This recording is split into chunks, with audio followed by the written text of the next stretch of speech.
बहुत साल पहले की बात है। एक आलसी लेकिन भोले भाला युवक था आनंद।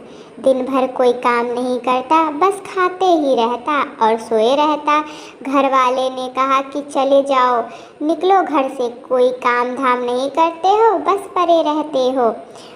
वह घर से निकलकर यूं ही भटकते हुए एक आश्रम में पहुंचा। वहां उसने देखा कि एक गुरुजी हैं और उसके शिष्य कोई काम कर रहे थे, बस मंदिर की पूजा पाठ करते। उसने मन में सोचा कि यह बढ़िया है, कोई काम धाम नहीं, बस पूजा ही तो करनी है। गुरुजी के पास जाकर पूछा, क्या मैं यहाँ रह सकता हूँ? गुरुजी बोले, हाँ हाँ, क्यों नहीं, लेकिन मैं कोई काम नहीं कर सकता हूँ। गुरुजी, कोई काम नहीं करना है, बस पूजा करनी होगी। आनंद, ठीक है, वह तो मैं कर लूँगा। अब आनंद महाराज के आश्रम में रहने लगा।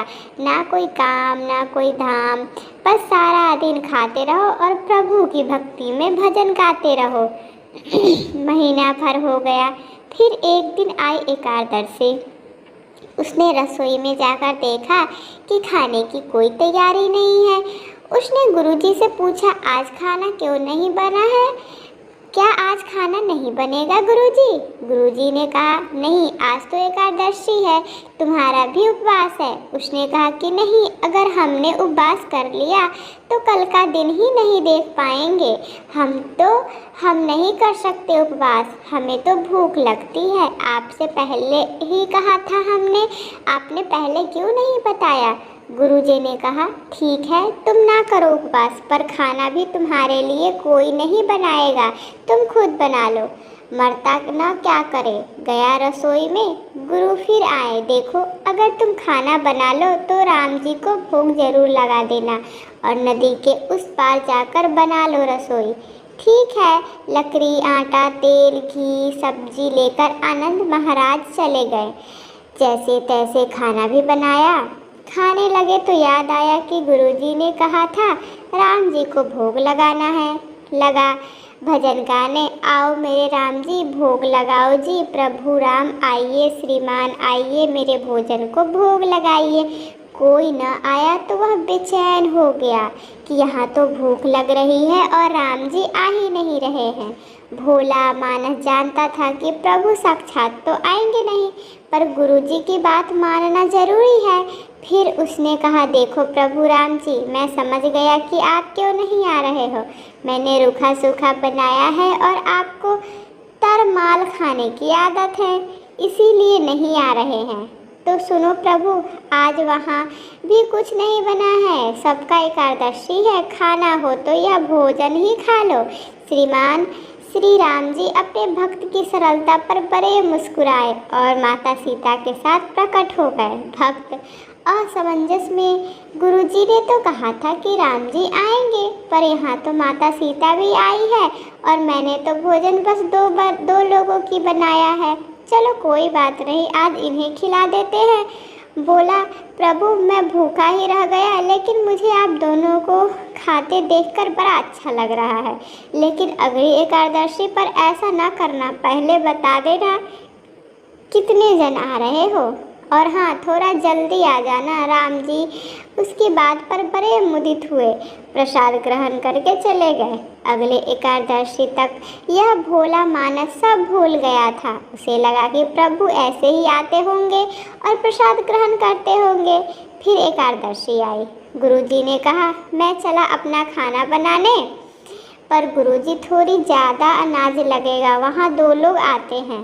गुरुजी मुस्कुराए, भूख के मारे बवाल है, ठीक है, ले जा और अनाज ले जा। अब की बार उसने 3 लोगों का खाना बनाया। फिर गुहार लगाई, प्रभु राम आइए, सीताराम आइए, मेरे भोजन लगाया है, खाइए। प्रभु की महिमा भी निराली है। भक्त के साथ कौतुक करने में उन्हें बड़ा मज़ा आता है।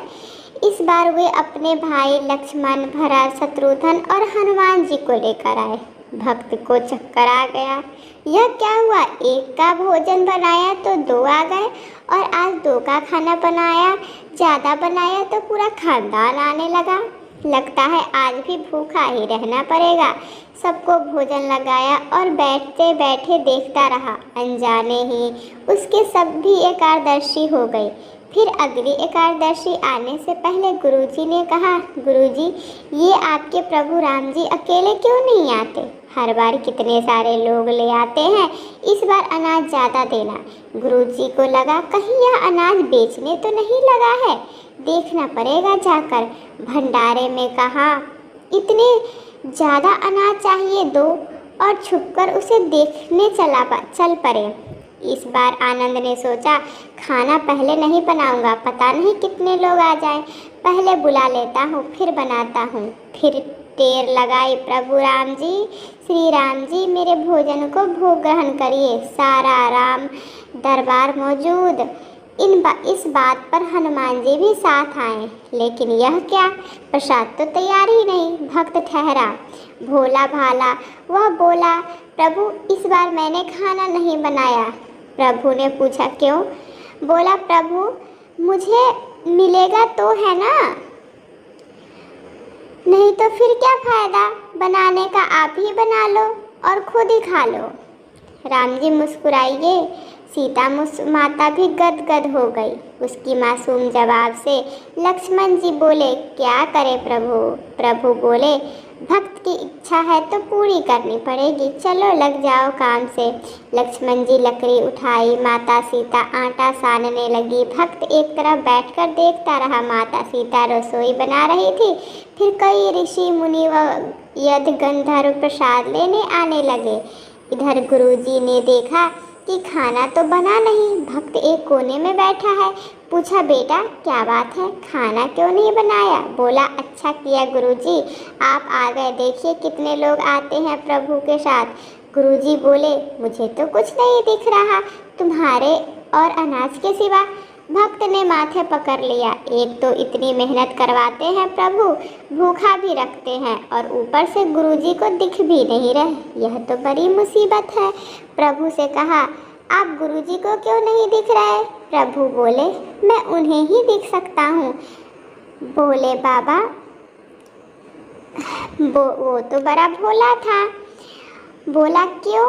वे तो बड़े पंडित ज्ञानी हैं, विद्वान हैं, उन्हें तो बहुत कुछ आता है, उनको क्यों नहीं दिखाई देते आप? प्रभु बोले, माना कि उसको सब आता है, पर वे सरल नहीं हैं तुम्हारी तरह, इसलिए उनको नहीं देख सकता।